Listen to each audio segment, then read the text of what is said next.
kain guys, ang breakfast ko ngayon is itong corned beef tapos tinola na niluto ni mama, and yun, konting rice lang kasi tinatry ko talaga magpapayat. Hi guys, so yun, we're on our way na, and yung flight ko naman is around 2 PM pa, so we have a lot of time. And sila, Shy, say hi. Hi. Mag-relax muna ako kasi medyo sleep pa ako. Hindi ganun lang kompleto yung sleep ko kanina. Like around natulog na ako mga around 4 AM. Then nag-pack nga ako ng mga kailangan namin. And then I will update you later guys pag ano na kami sa airport. Say hi. Siya na retouchy. Natupad na ba yung ano? Yung bawal ang one person sa EDSA? Single. Bawal? So ngayon hindi na. Every rush hour lang. Ah. 5 PM ko. So ngayon pwede mga So single. kawawa ka. So ngayon pwede mga single. Oo, pwede. Ay. Hey guys, so we're here na sa airport. I mean, U-turn na lang airport na Terminal 3. And yun, si Mama siya pa uwi na. Ito na ako. Tapos guys, nakatulog ako ng very very light. Hindi naman sobra. Konti lang, i-clip lang. Ayan si siya. Hey. So yun, hinatid ako ni Shyla and then Shy, say hi. Ano ba? Gabay ka na kasi. Bye! Bye! Mamshi! Hi, fresh! Yun, super bad news happened. Cancelled yung flight namin and sobrang nakaka-shock best kasi tomorrow na yung wedding ni client and yung another, what do you call this? Yung next flight. Yung next flight is 11 AM pa, and that's sobra na, hindi siya pwede, as in kailangan around 10 ready na si bride, and sobrang nakaka-stress kasi hindi namin alam gagawin namin and hindi ko makontak si bride. Oh my gosh, grabe. Feeling ko talaga kailangan 2 days before the wedding day kailangan yung flight kasi anything bad can happen on that day eh. So you have at least 1 reservation day for that, and yun, nakaka-stress, as in super nakaka-stress. First time ito nangyari and first bride ko pa sa Puerto Princesa. Stress. Shi, anong gagawin? Anong gagawin, best? Ito, maghanap na ako. So yun, maghahanap si Shi ng airline na going to Puerto Princesa, and we will try to contact Ma'am Joey. Tapos pwede niyang i-refund na lang yung binayad niya sa Cebu Pacific. Tapos magbabayad na lang kami dito ng parang on the, what you call this? Other booking na sa other booking or other mag-book na lang kami directly parang in front na sa mga staff. Sobrang stressful to pero sana maging okay kahit gabi kami makapunta ngayon. And yun, I will update you later guys sa mga mangyari for today.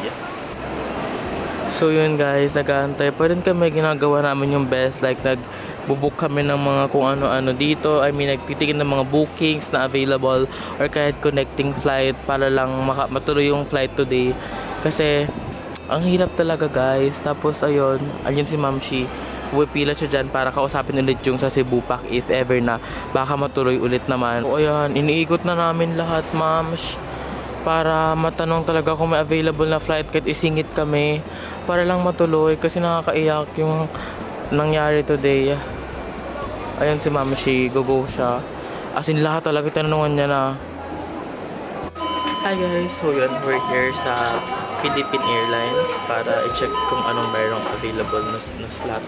And kasi pumunta si Mamshi, and ano sabi Mamshi? Business class na lang available, 6 PM.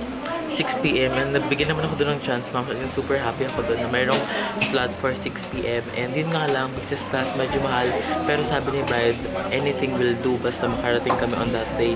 Sobrang bait ni ma'am, kaya nakakatuwa sa feeling guys, and super excited na ako talaga makapunta doon. At least kanina talaga ma'am, kinakabahan na ako. Stress na siya, besh. Nai-stress talaga ako, sabi ko, oh my gosh, first time to, as in. Kaya ready na tayo, diba? Yeah, pero sana nga, wala pa rin assurance na mayroong slot for business class, pero hoping na kahit anong oras kahit today, what time today, carry lang bells. Yes, Ma'am Shi. So we will update you later guys. So yun, update lang ng very very light. Wala pang assurance na matutuloy kami kasi ang mahal ng flight, as in sobrang mahal. 20,000 plus for sa aming dalawa. And business class kasi yun lang din daw yung available na slot, which is parang hindi pa nakakapag-decide si brides. And hanggang 3:30 na lang yung last booking, and we need to book as early as that para ma-accept yung booking namin. And yun, right now I don't know what to do. Opo, pero konti lang din po yung difference eh. 17, bali 18,000 po. Ganun din po yung oras ng flight. Hanggang 3:30 na lang po pwede kami mag-book.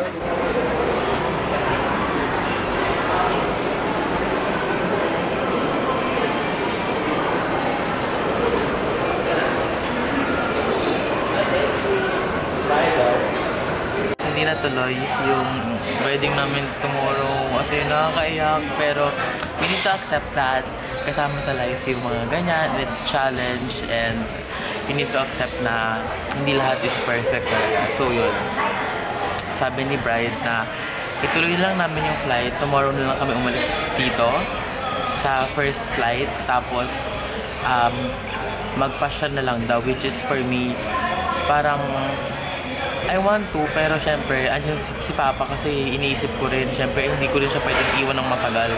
Kaya yun, I decided na i-refund na lang ni bride yung money niya para magamit din niya yung money na binayad niya, kasi pwedeng i-refund yung mga binayad. So mas better yun kasi magagamit yung mga perang pinambayad niya sa amin.